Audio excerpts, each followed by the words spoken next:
I think it's 9:50, so we'll gather everyone back now. Vince, take it away. All right, well, thank you everybody for your time. My name is Vince Raikhel. I'm an R3 in our program, and I'll be talking about toxicology for the Internensivist. This is typically a topic that's generally considered an emergency medicine topic, and I think justifiably so. Majority of the patients are going to be presenting to the ED and then going home. But it's not infrequent that we end up managing these patients in the acute care setting or in the ICU.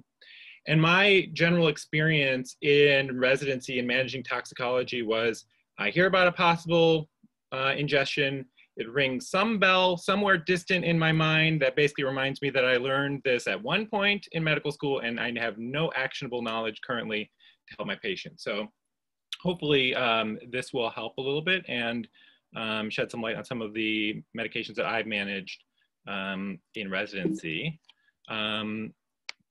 So our learning objectives for today, we're going to review the most common medications that result in overdoses and calls to poison control in Washington State. We're going to review a general framework for approaching a suspected ingestion, understand the indications and limitations of gastric contamination, and then we're going to play a little guess that toxin and then discuss the pharmacotoxicodynamics, clinical manifestations, and management of a few of these medications. So what do people think are the most common poison control calls? What are the most common overdoses and ingestions in Washington State? Mind you, we are excluding illicit substances in this talk. Anyone have any ideas? Vince, I don't know if you can see the chat. There's a bunch of Tylenols, SSRIs, NSAIDs, Tide Pods, mushrooms, NOS. Yes, yes, yes, yes. So this is the list. So a lot of those that are on there, certainly acetaminophen. Poison control breaks it up into age groups. And so I thought this was super interesting. Patients over 60, you know, the cardiovascular medications making up the top 4, I think really just representing how ubiquitous these are in the population more than anything. And then the younger population really veering more towards the psychoactive medications, pain medications, as you mentioned.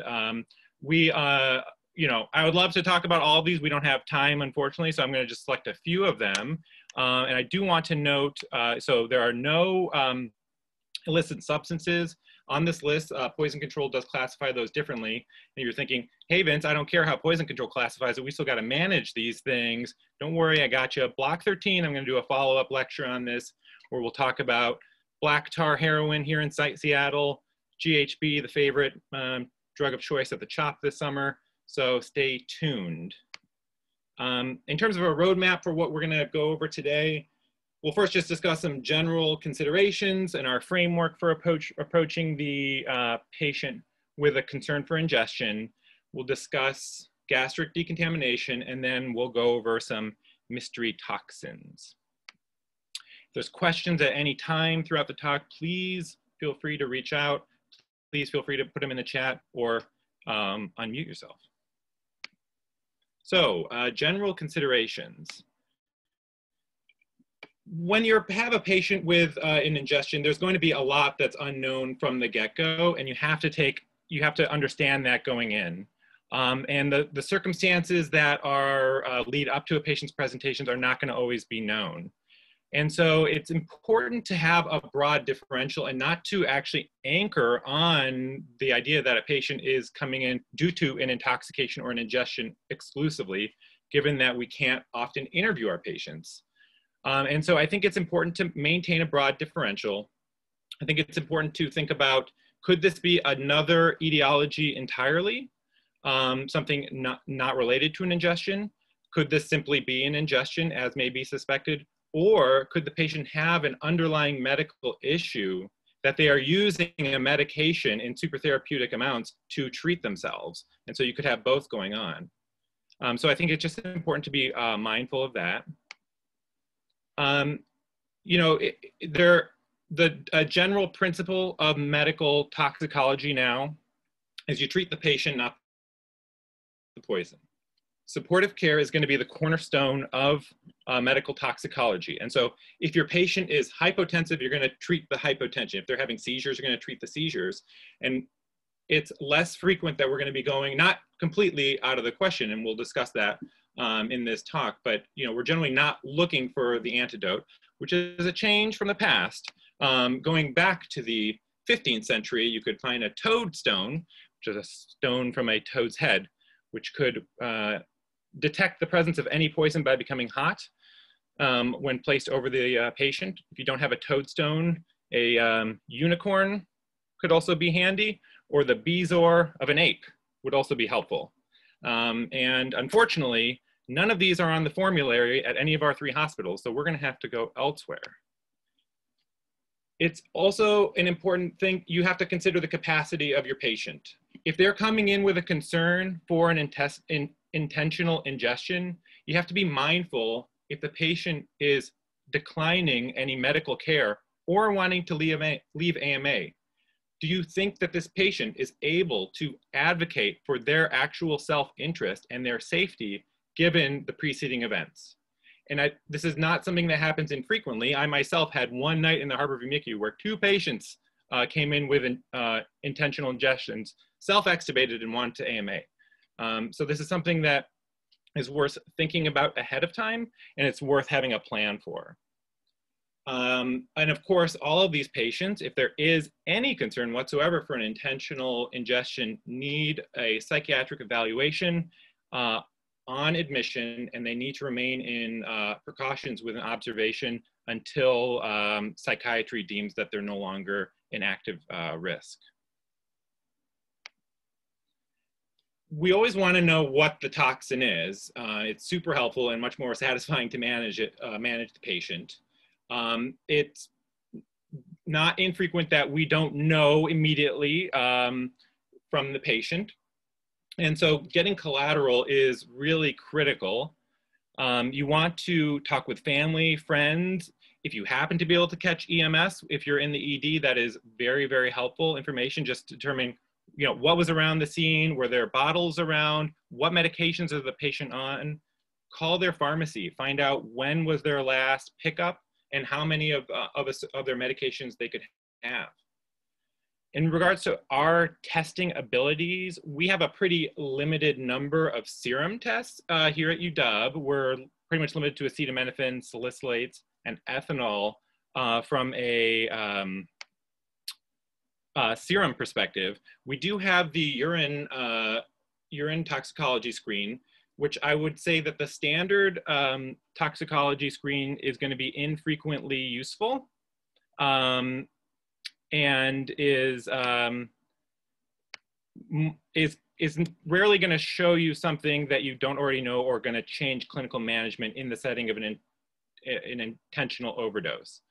I would definitely recommend obtaining a comprehensive urine toxicology report, colloquially known as the long tox, when you're concerned for an ingestion and don't have a clear sense of what's going on. If you are in a situation where you are admitting the patient or have admitted the patient and the concern for ingestion comes up later, I would recommend making sure that you call the lab and adding on the long tox to the first viable urine sample that they have, because you want as few of the drugs to be metabolized as possible.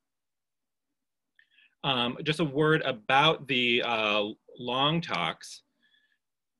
It's long. I mean, there's a lot of medications that it does detect, but I want to point out that it is not completely comprehensive. There are things that are not on the long tox, and if you have specific medications that you're concerned about, it is worth reviewing and seeing if the long tox does in fact even have or detect those medications. This list is available on the UW website if you go to the lab medicine section, or you can page the lab medicine resident and simply ask them. And another thing to note about these tests is they're not going to be quantitative results. It's going to be a binary yes or no. So you're not going to have necessarily a sense as to whether, okay, this is a really clinically significant amount of a certain medication versus this is a kind of trace amount that triggered a positive result and may not be driving the patient's presentation. I just want to touch briefly on gastric decontamination. I felt like when I was in the ED, I was just constantly hearing, whenever a patient came in with any ingestion, I'd hear about charcoal, and I was always hearing like, poison control doesn't want us to do it. And I was always like, okay, what's the deal? Why can't we ever give this? So the whole philosophy here, it's a very simple one, is that the person ingested something into their GI system, and we want to prevent or reduce the absorption of the toxin from the GI system into the circulation. There's a few strategies that have been employed, and the most common one right now is using activated charcoal. There are several reasons why this has fallen out of favor, namely that there is no study that's demonstrated any actual reduction in morbidity or mortality for poisoned patients from the use of activated charcoal. So that's a kind of a red flag. That said, there's a wide variety of recommendations from poison control in terms of the use of activated charcoal. And so you could, if you go and practice medicine at another area, you may find that you're getting different recommendations. What is noted, and I also just say, I did come across a study that in which volunteers were given a dose of acetaminophen, and subsequently that was followed by a dose of activated charcoal at various times that it was administered. And there was no change in the serum level of acetaminophen, really kind of questioning the value of it.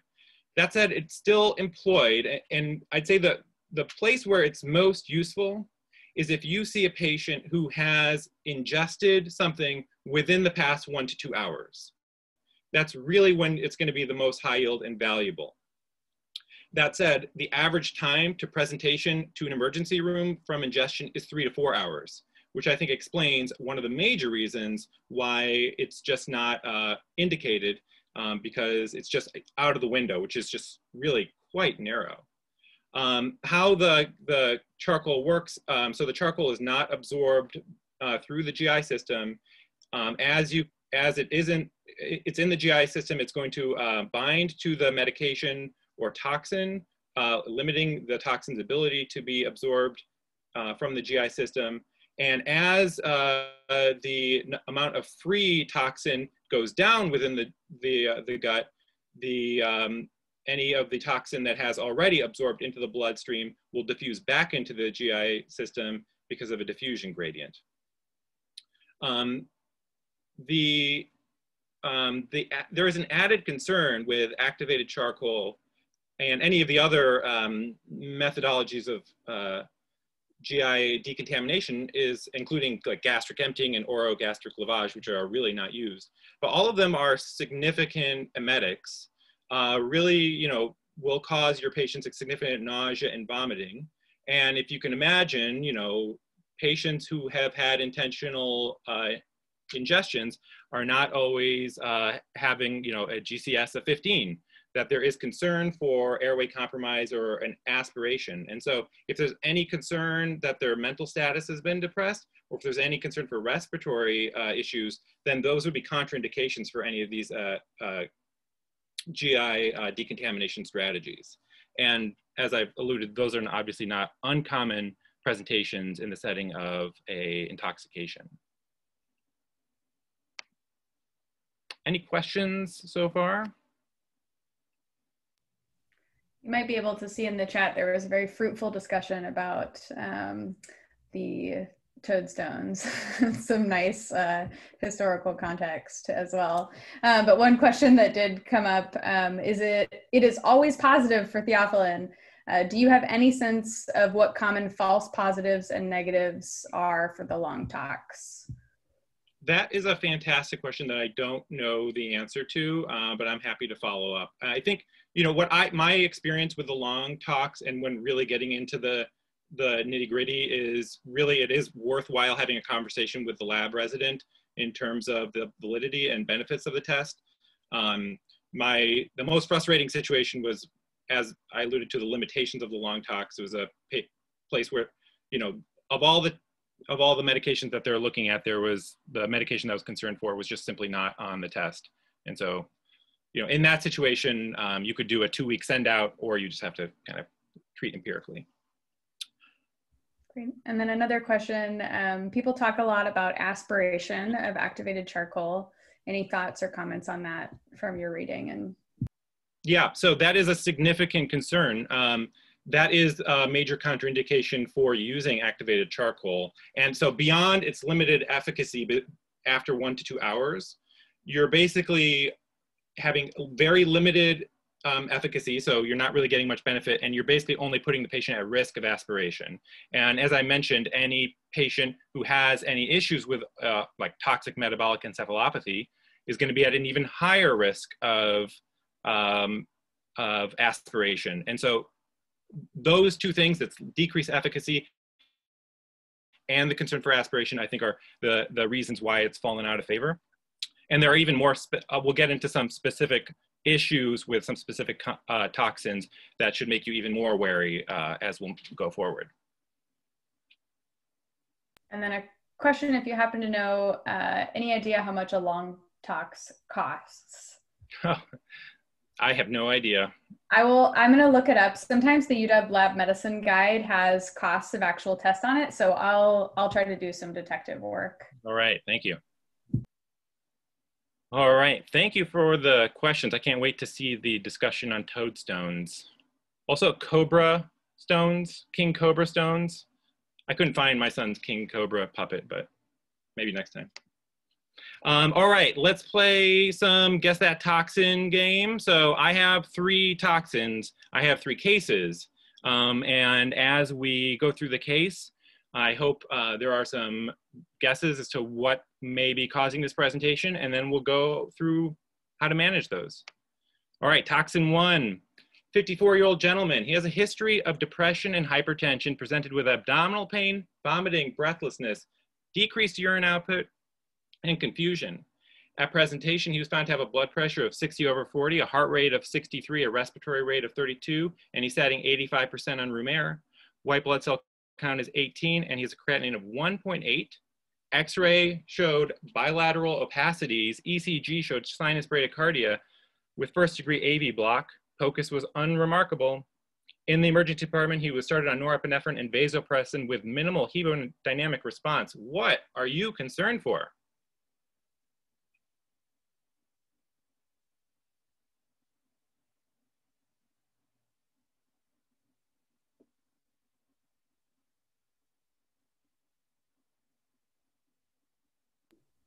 A lot of votes for beta blockers. A couple votes for a calcium channel blocker. Well, you know what? You're all right. So this is a presentation, a case I managed where there was both was going on. So we're going to discuss beta blockers and calcium channel blockers. I'm going to discuss the pharmacotoxic dynamics of both of them separately, as well as their presentation. And then I'm going to discuss the management of both of them together, since they share quite a bit. So let's jump in. Excellent work, guys. Beta blockers. So an incredibly ubiquitous medication, incredibly common, as we all know. And so I want to start off by saying, you know, most of the unintentional ingestions, most of the ingestions are unintentional, 82%, and majority of those are simply double doses. So most likely pretty benign. 50% of the exposures are ingested with other substances, which we will see is very, very significant, and also not surprising. Like, we don't typically prescribe beta blockers in isolation. It's part of like a conglomerate of other medications to take care of somebody's cardiovascular health. It should be noted that propranolol accounts for a disproportionate number of intentional ingestions, and I think that just has to do with the nature of propranolol being prescribed for mental health related issues. In terms of the pharmacokinetics, so we have a variety of how these medications are going to move throughout our body. We have the more lipophilic medications on the one hand, noted with propranolol, you can see these beautiful benzene rings. So these are going to be quickly absorbed, poorly excreted by the kidneys. They're going to usually require a hepatic biotransformation, and so you want to be especially mindful of that in any patient with liver failure. On the other side of the spectrum, we have atenolol. It's going to be more slowly absorbed. It's going to have a more limited distribution within the body because of its hydrophilicity. These are going to be renally eliminated, and as a result, you're going to be more concerned about accumulation in a patient with renal failure. The half-life varies, and you will look up the specific half-life of any medication you're concerned with in the moment. But what I think is a good thing to go home with is this this kind of a general rule, is that most patients are going to have symptoms within 2 hours of ingestion if they're going to, and it's really rare for a patient to have toxicity resulting beyond 6 hours. And so just as a general framework, if you're working up a patient or thinking about what's going on, and they've already been in the hospital for 6 hours, then you're probably out of the woods in terms of a beta blocker ingestion. In regards to the clinical manifestations, so an isolated beta blocker overdose in a healthy person is unlikely to present to have clinically significant manifestations. And that just has to do with, if you're young and you're healthy, you're not really depending on your sympathetic nervous system to stimulate your cardiac output. And there's very few pediatric cases of beta blocker overdose with any clinical significance. Of course, we don't take care of kids, and we usually take care of people who have a few cardiovascular issues. And so this quickly becomes an issue because what obviously beta blocker does is it reduces the ability of the heart to respond to things like bradycardia, peripheral vasodilation, and decreased contractility, which can be caused by other medications. So the most important predictor of toxicity for a beta blocker is the co-ingestion of another cardioactive medication. And if there are signs of delirium, coma, or seizures, then you want to be suspicious or concerned for one of the more lipophilic beta blockers, notably propranolol. And as an aside, hypoglycemia and bronchospasm are uncommon presentations. Everyone wants to take a moment and look at this ECG and then write something in the chat about what you think might be going on.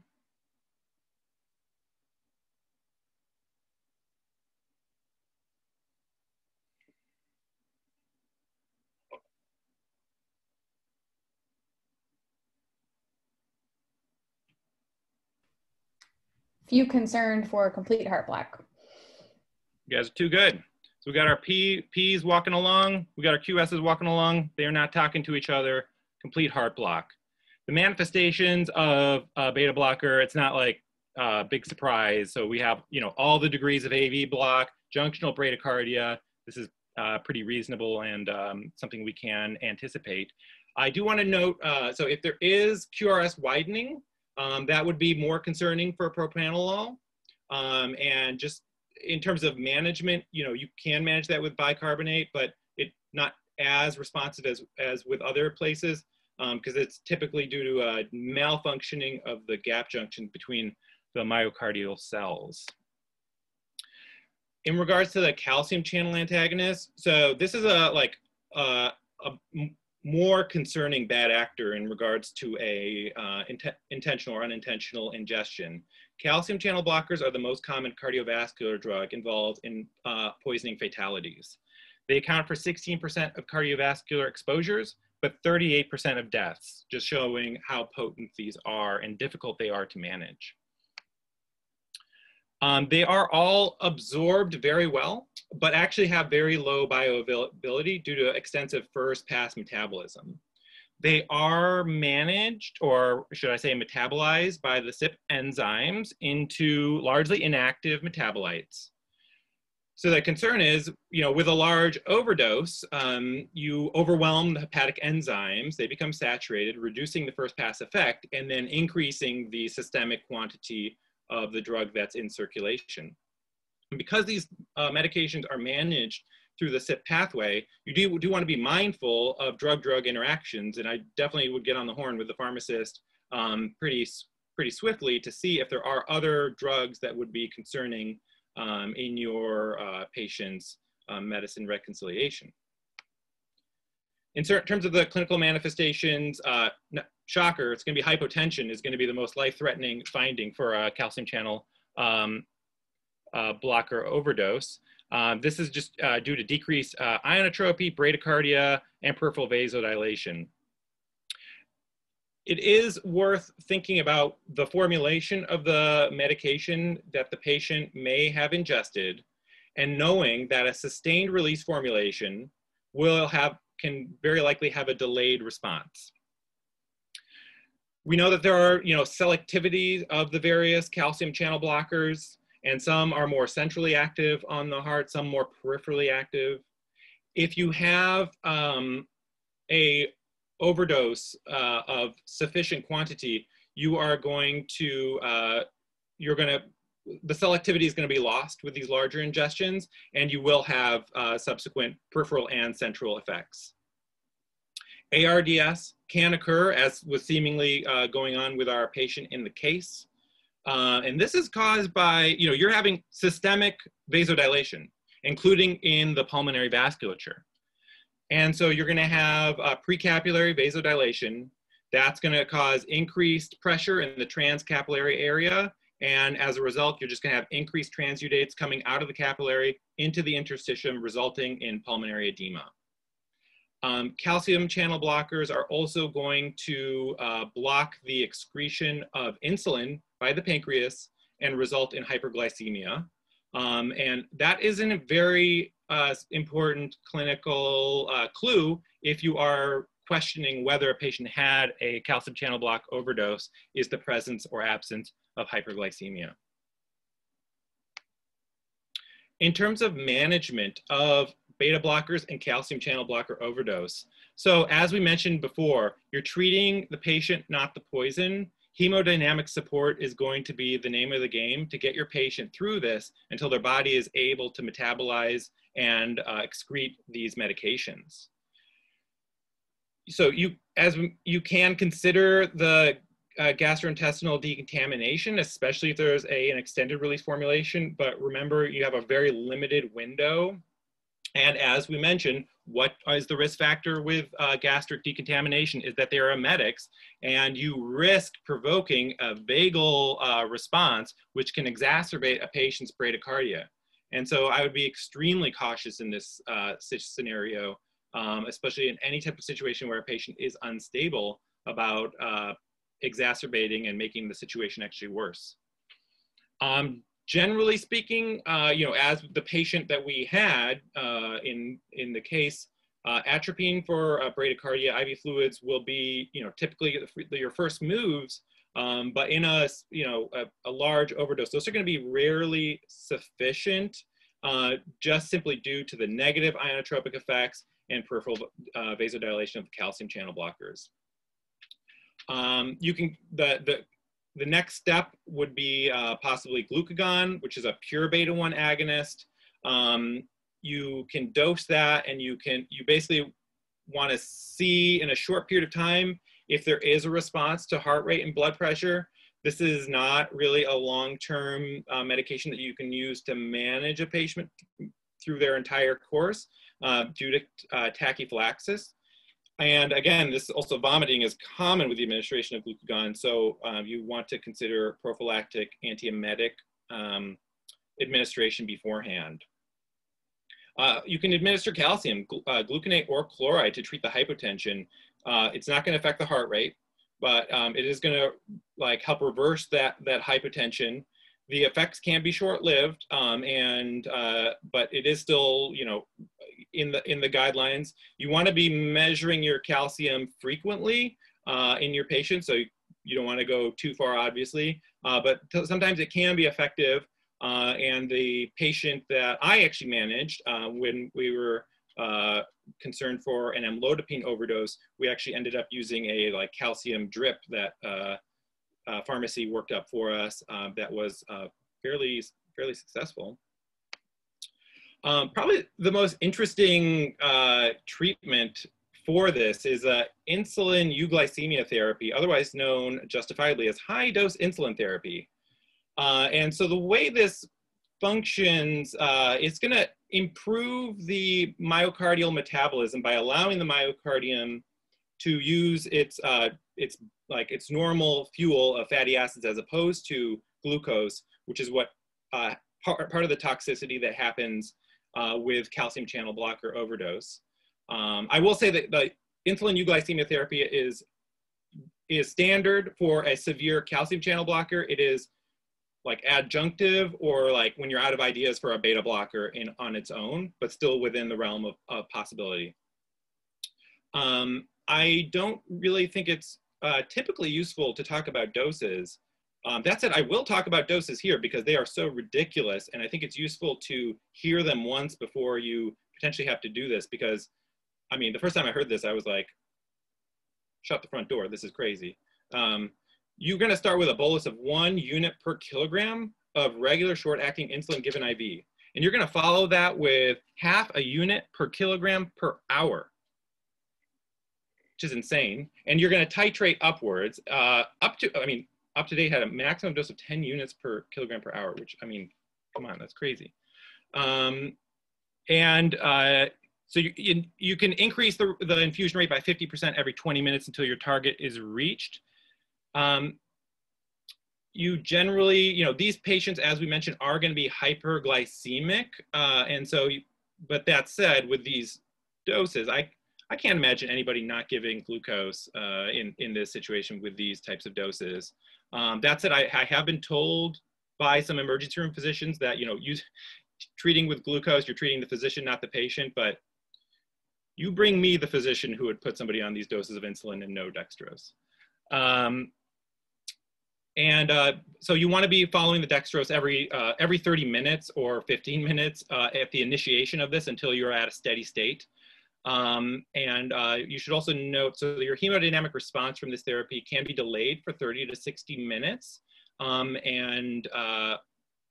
if you're not getting responses, then you might want to try something else. And you also want to be checking the potassium with these high doses of insulin every 30 minutes. And then the last, the last form of cardiovascular support for these patients, all of these patients will be on pressors. I mean, let's be honest, if somebody's that hypotensive, we're not going to be not putting on pressors. I can't really imagine a situation when that would be happening, when we would have the confidence in the insulin therapy to actually just go with that alone. That said, it is really pretty well, reported that vasopressors in isolation are ineffective, and it's really questionable what they add in this situation. If a patient does have isolated beta blocker intoxication and they have really significant bradycardia, ventricular pacing may be indicated, although there are reports of an increased failure to capture with ventricular pacing.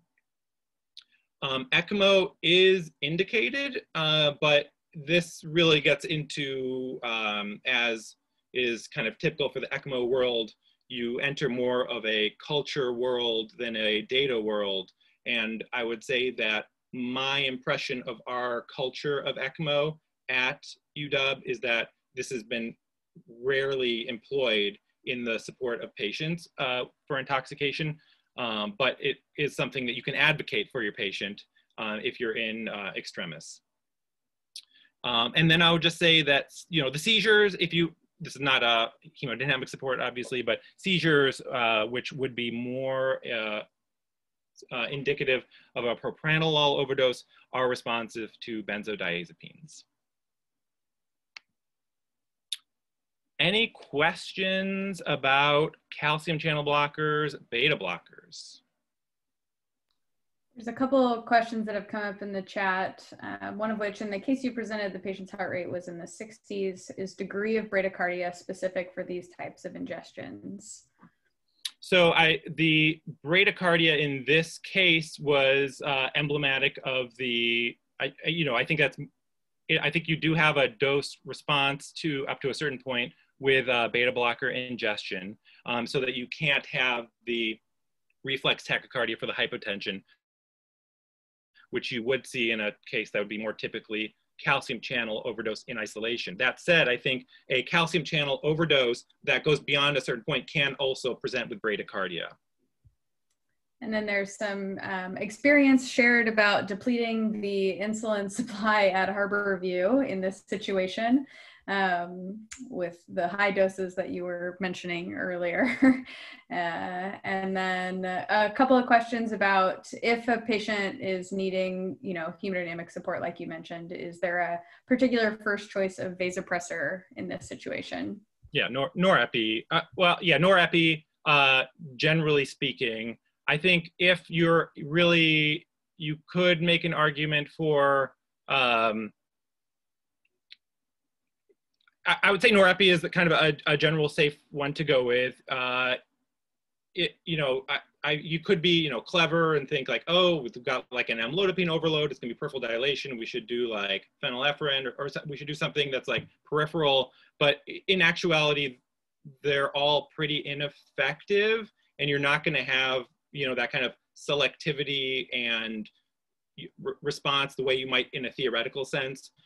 So, I think our fairly normal like triage of going, norepinephrine, vaso, epi would be what a typical response would be.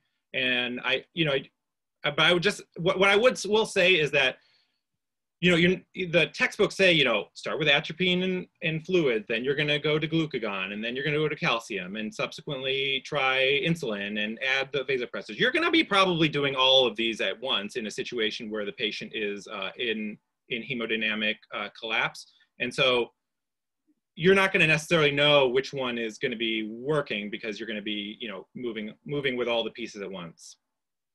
Pressors included, most likely. Great, moving on. Toxin number 2. A 74-year-old woman with a past medical history of hyperlipidemia and rheumatoid arthritis presents to the emergency department with vomiting, decreased appetite, confusion. Patient is lethargic and reporting lower abdominal pain. Blood pressure is 97/56, heart rate of 93, respiratory rate 16. She's afebrile. Labs are notable for a sodium of 122, potassium of 4.7, creatinine of 5.4. AST of 7,800, ALT 2,900, Billy of 2.9, INR of 10.4. She reports drinking 2 glasses of wine every evening to help her sleep. What toxin are you concerned?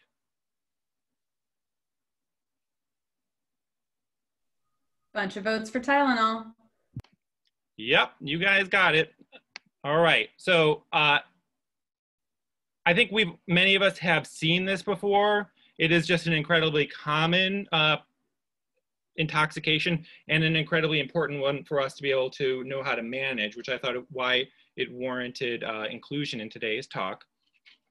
We often typically think about ingestion of acetaminophen in terms of like a one-time large dose for a suicide attempt, which is certainly one phenotype of presentation. But I think it's important to also know that there are subtypes of how a patient can present with an acetaminophen overdose. You could have a chronic pain phenotype in which a patient is managing themselves with super therapeutic amounts of Tylenol in combination with another medication, oxycodone or NSAIDs, which would have a different presentation. You can have patients that are managing their cold and flu symptoms, in which they would kind of be overdosing with antihistamines. And then you can also have the Tylenol alcohol syndrome, and knowing that, the damage caused by Tylenol will be synergistic with the alcohol, so that you really don't need to be getting to quote unquote super therapeutic doses to have damage done if you are co-ingesting alcohol and Tylenol. 50% of ingestions are intentional, 50% unintentional.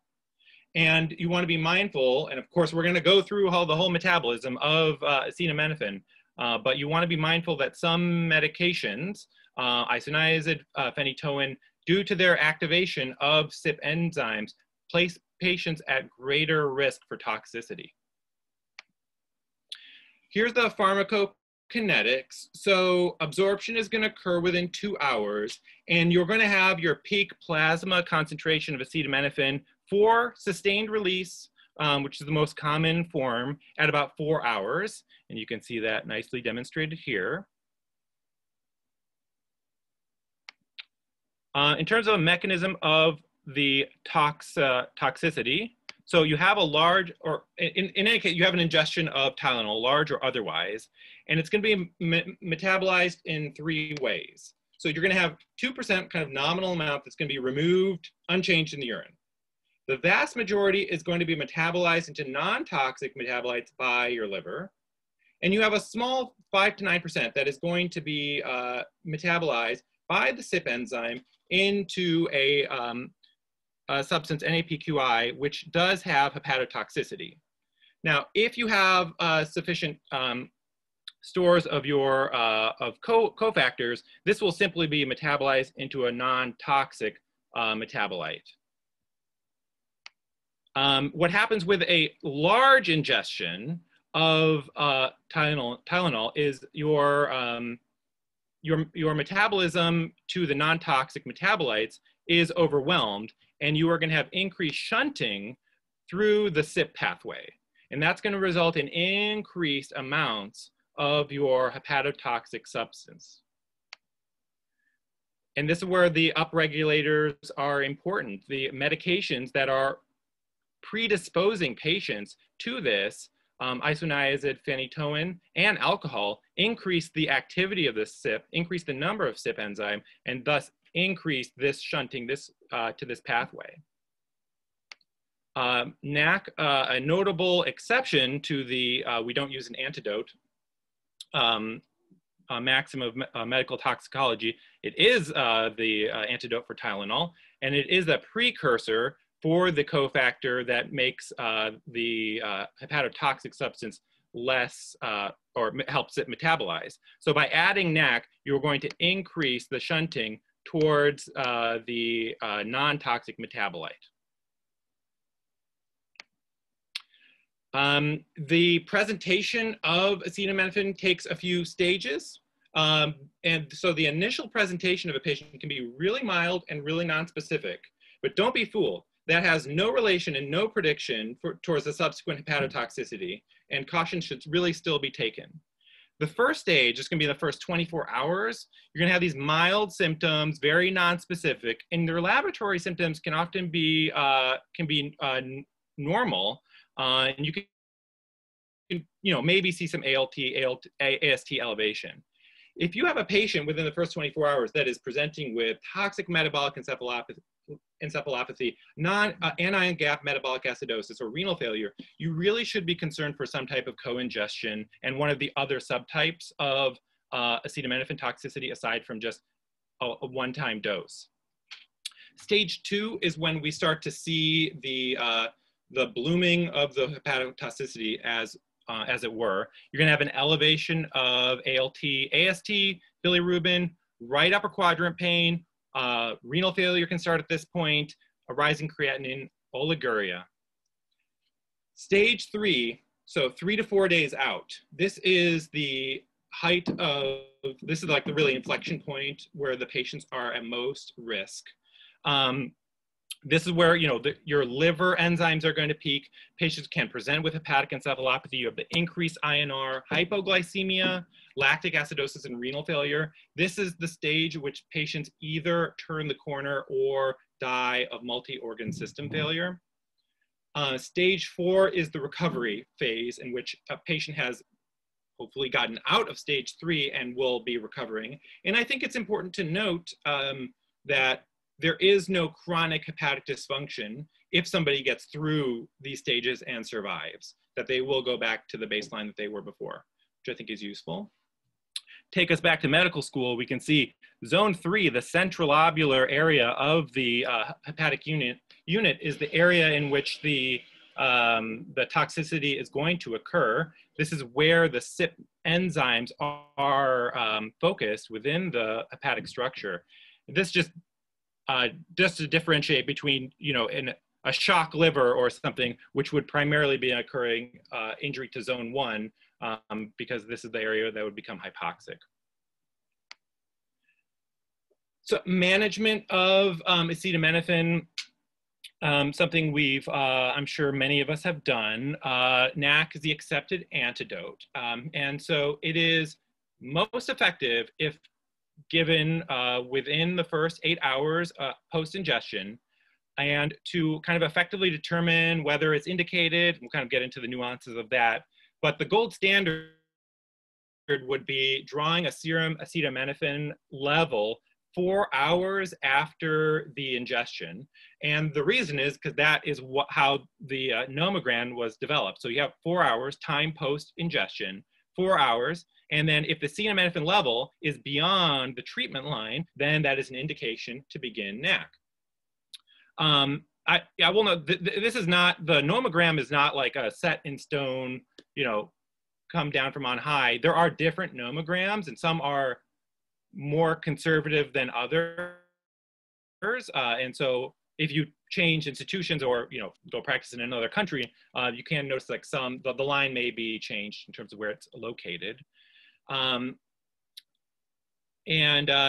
would say, yeah, let me move on. There's other indications for NAC, but in general, it is an incredibly effective treatment, and serious hepatotoxicity is uncommon, and death is extremely rare if NAC is administered within the first 8 hours. So it is a very, very useful and great treatment to be given in any type of situation where you're concerned.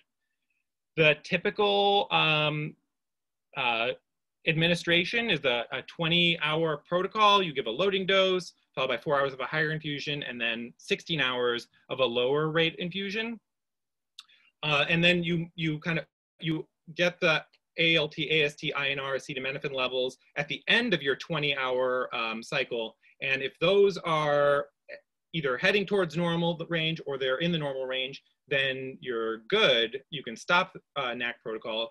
If any of those are heading in the wrong direction, or if they are increasing, then you would administer the NAC protocol for a subsequent 16 hours. If the time from ingestion is unclear, but you still have a high suspicion for acetaminophen toxicity, these are some things that can kind of point you in the direction of whether you should start NAC or not.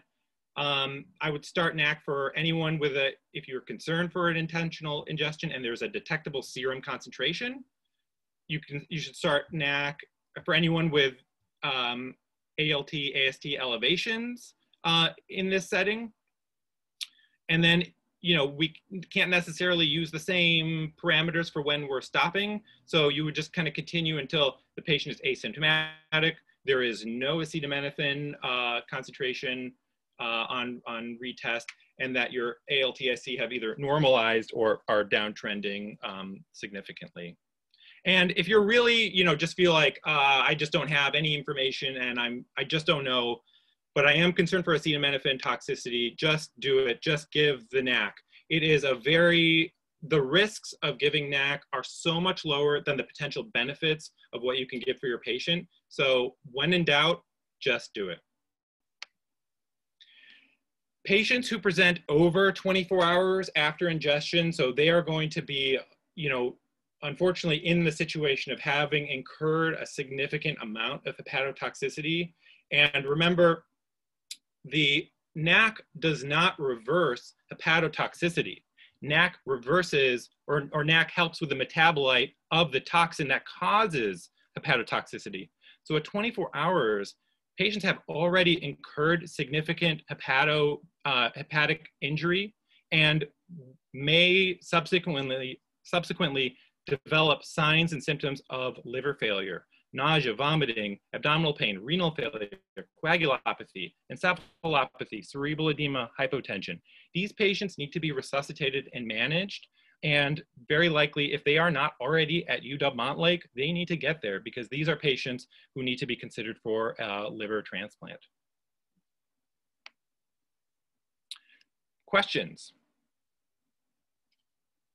So there's a couple of questions that have come up. Can you speak on the exact mechanism of renal failure in Tylenol overdose?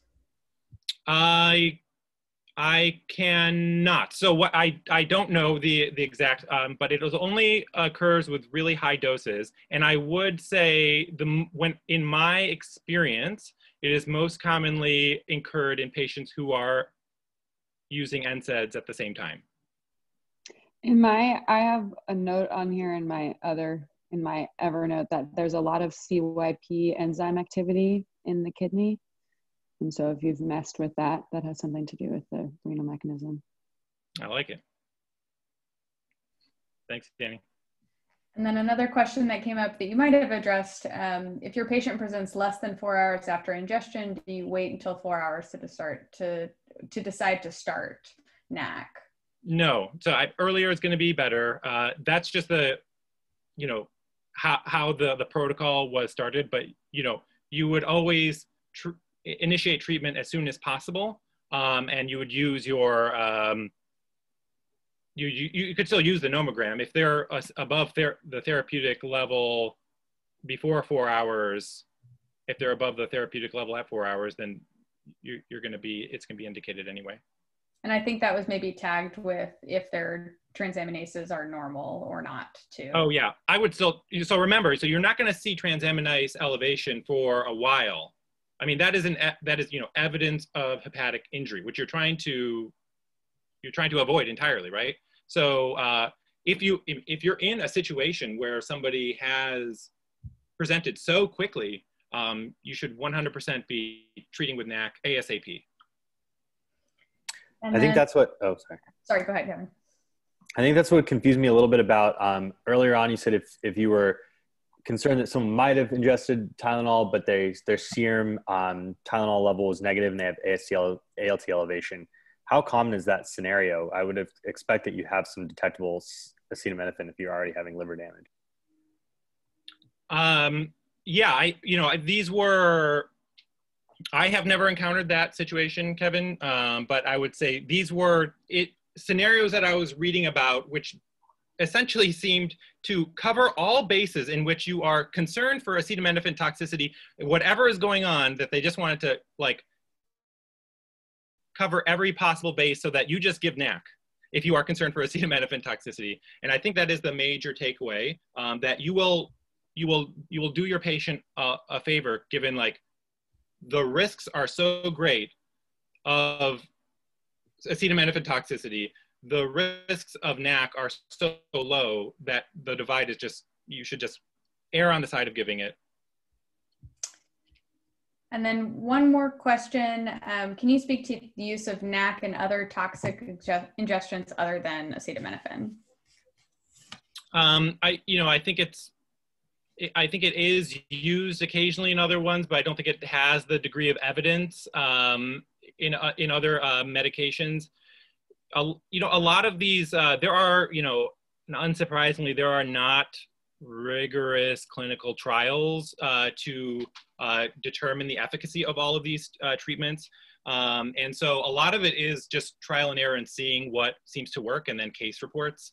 So I think it is used, but I don't think it doesn't have the degree of weight or the standard of care as it does in Tylenol. And the lack of evidence and kind of this is just our general practice goes with, the same with insulin euglycemic therapy and lipid emulsion therapy. All of these are kind of started as theoretical and then are used, but have not been rigorously studied the way we might hope for. Awesome. And Vince, unfortunately, I know you had toxin number 3 prepped and ready, but we are at time and interns have to get to mega report. All right. If you have any take homes that you want to give in just the last few seconds, you're welcome to do so. And then for the R1s, I'll put the new Zoom link in the chat in just a moment. All right. Well, I was going to make fun of our president because the last one was bleach. But basically, don't mix bleach with cleaning products. And don't forget to vote this November. So my take-home points are maintain a broad differential when you're concerned for any ingestion. Treat the patient, not the poison. Be mindful of your patient's capacity to make medical decisions. Beta blocker and calcium channel overdose will often require multiple agents for cardiovascular support. Give NAC early, give NAC often. Don't forget to vote, and have a low threshold to call poison control for help and support. Thank you, everybody, for your attention and time. Awesome job. Thank you so, so much, Vince. I also, just before I forget, I didn't forget, there's not an easy cost for the long talks that I looked up. I will make a plug for the UW Lab Medicine Guide. If you Google it, you can always find what lab codes are, and sometimes there's billing information on that, so use that as a resource. R1s, there is your new Zoom link. Head off. For everybody else, I'm sorry, it's going to be a shorter break. I'm going to give 3 minutes, and then at 10:48, we'll come back and let Fisher lead us in our last hour.